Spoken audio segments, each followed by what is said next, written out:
Okay. Hey, Nice. Cary. Aloha, Emily. Hi. Great to see you today here. Great to see you too, Cary. So, just to introduce ourselves, I am Emily Nature and I live in Bali. Here Hmm. with me is my friend, Cary Valentine, who lives in Hawaii. So, Cary, Aloha, everyone. would you like to share with us a little bit about you and what you do? For sure. I love to live life passionately, Emily. And and it's taken me a lot to get here. So from that journey, I love to share with people how to do that for themselves, to live more, live, love, and laugh more in their life, and and how that can just happen and overflow into all areas of their Thank you. I feel that. I feel like my body wants to move and shake and roll life. around just listening to you. uh, yeah. How about you, Emily? What's the top piece that you bring to this? Um, I just want to say I'm so in love with life, and when you say Mm. passion, that Yeah. resonates with my system. And Mm. I love helping people, especially women, get in touch with the love, the joy, the deliciousness, and yumminess and juiciness that is within us and all around. That sensuality Mm. that is right here in the present moment, and savor Yeah. it and just rolling around in that field. It's it's everything. It's in our love life, our relationship, our dating and intimacy, but also how we relate to ourselves, how we relate to other people, and how we go about our life. Ah, fantastic. You got me. You bet. That's fantastic. Awesome. So Awesome. yeah. Um, so Cary, I have a question for you, Okay. and I know this is my personal question, and I know this may be a burning question for many other people too. So the question is it possible for a couple that's been together for a long time? Is it possible for them? Okay, and so they've been together for a long time, and they feel that the relationship has become stagnant. So is Yeah. it possible for them to feel the juicy sparks of romance and deep connection again? That's a great question. Yes, most definitely. And it's going to take some effort, some work, but not difficult work to bring it back. But it's also going to enable them to feel again more juice, more passion in their person, in their individual life, and then together.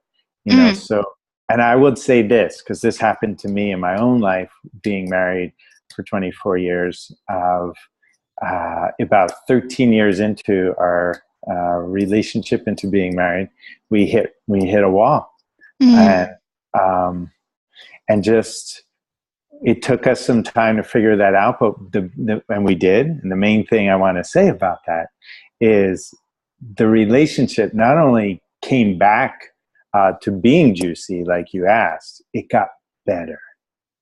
It got more intimate than we had ever known from even the beginning time of our friendship and our connection together. And because of also our emotional intimacy improved, our physical intimacy, I'll kind of show this. It was like our bodies were like suction cups. They just were, oh, it just was amazing. And both of us, Wendy and I, were like, what is going on here? wow. And this is 13 years into our marriage. This is way into, after going through some very deep challenges, it got so much better. So the answer is definitely yes. And it's not philosophy. I experience it, and I share with so many others how, to do that too. And but in our it's interesting, in our discussion prior to starting this question, you said something that really sparked for me your kind of response to this. Yeah, well, my Would you like to personal, share that? yeah, Yeah. I'll share that. This is my personal experience. Um, with someone, not even a romantic partner, with someone Mm. that I know and love and cherish and care for so dearly in my life, I realized that when we first got to know each other, there was a sense of curiosity and Mm. fascination and playfulness and innocence. So we were just playing music together, and I was making mistakes, and like he was laughing, and we were joking. And then I don't know what happened. It's now, what, 9 months into it, Mhm. and I'm sad to see that Mm. that sense of innocence has been lost. It's like Uh, every time we see each other, there's a pattern going on. There's like, oh, okay, he's like that. Okay, she's like uh-huh. that. And Yeah. what happens to the innocence? What happens to the laughter that was there at the Mm. beginning? And I miss that so much. And now we're not even Mm. talking.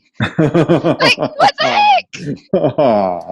Yeah, sounds like it couldn't be in any relationship, and like it's these things happen. Yeah, Yeah.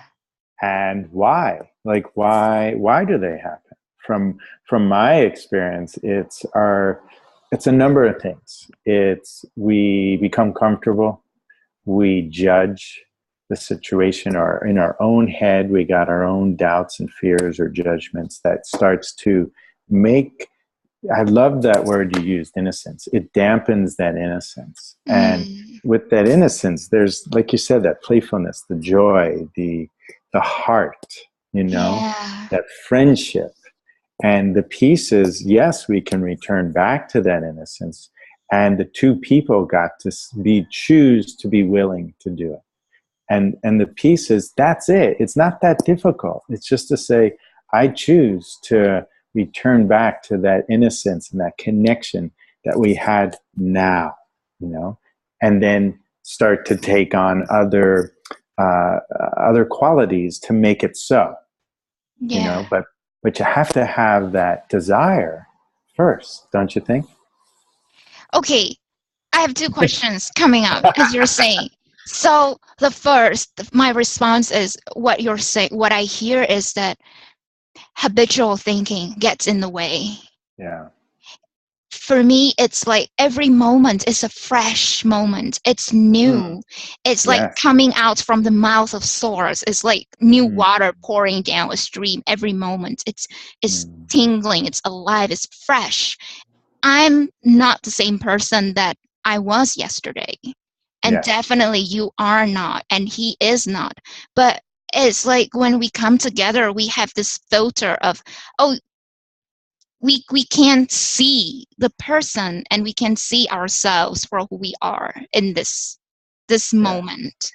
But Yes. we layer the thinking of past judgments and expectations and Right. doubts on top of it. So Yeah. the innocence is obscured. Yes. And it's kind of like what you're saying is, when we first meet someone and there's the freshness that you're Yeah. talking about.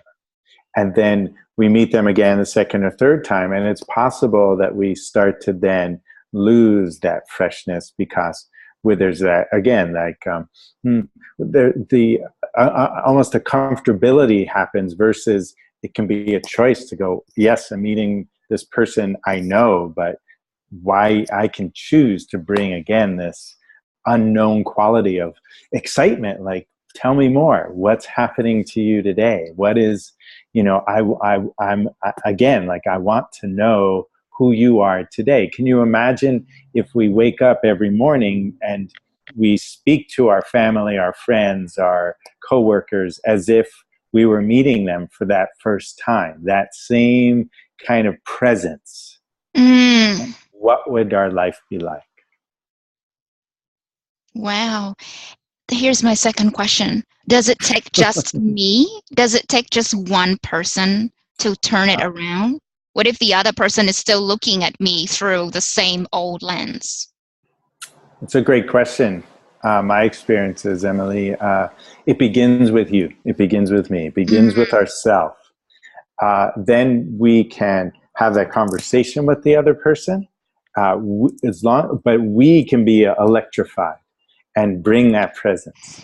And that's going to shift. That's going to help shift it. And as long as we are doing that, in a way, it really doesn't matter what the other person does.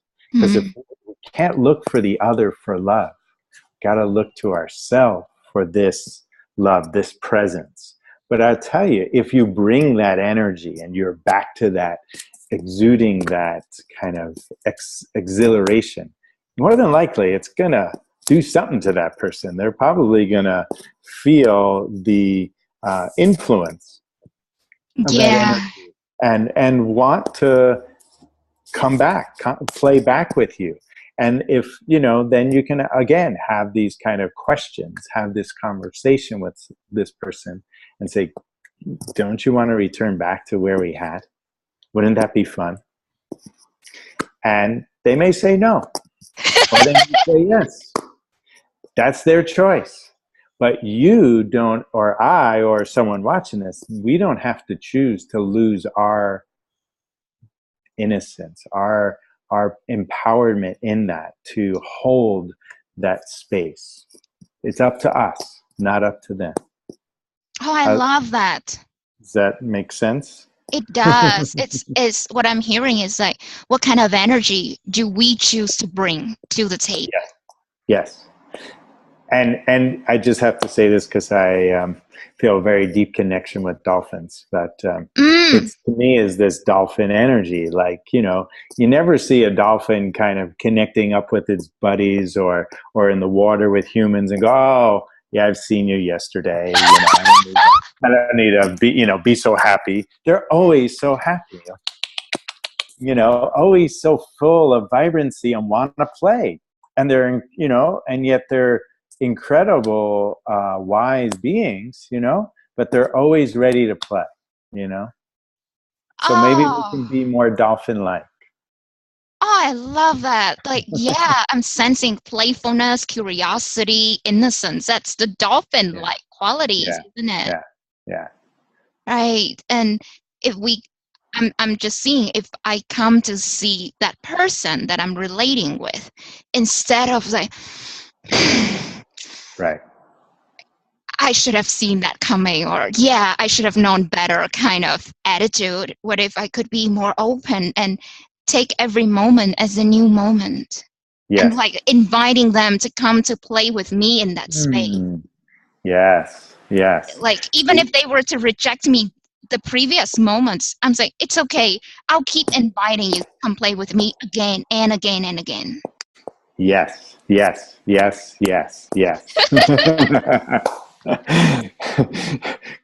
what happens when you're in that, right? Your total energy changes, right? Yeah. You're not looking for the other person to kind of have that exuberant exchange. You become it. You are it. Yeah. And then you see how they respond. Wow. Thank you, Cary. This is eye-opening, but it's like heart-opening, body-opening.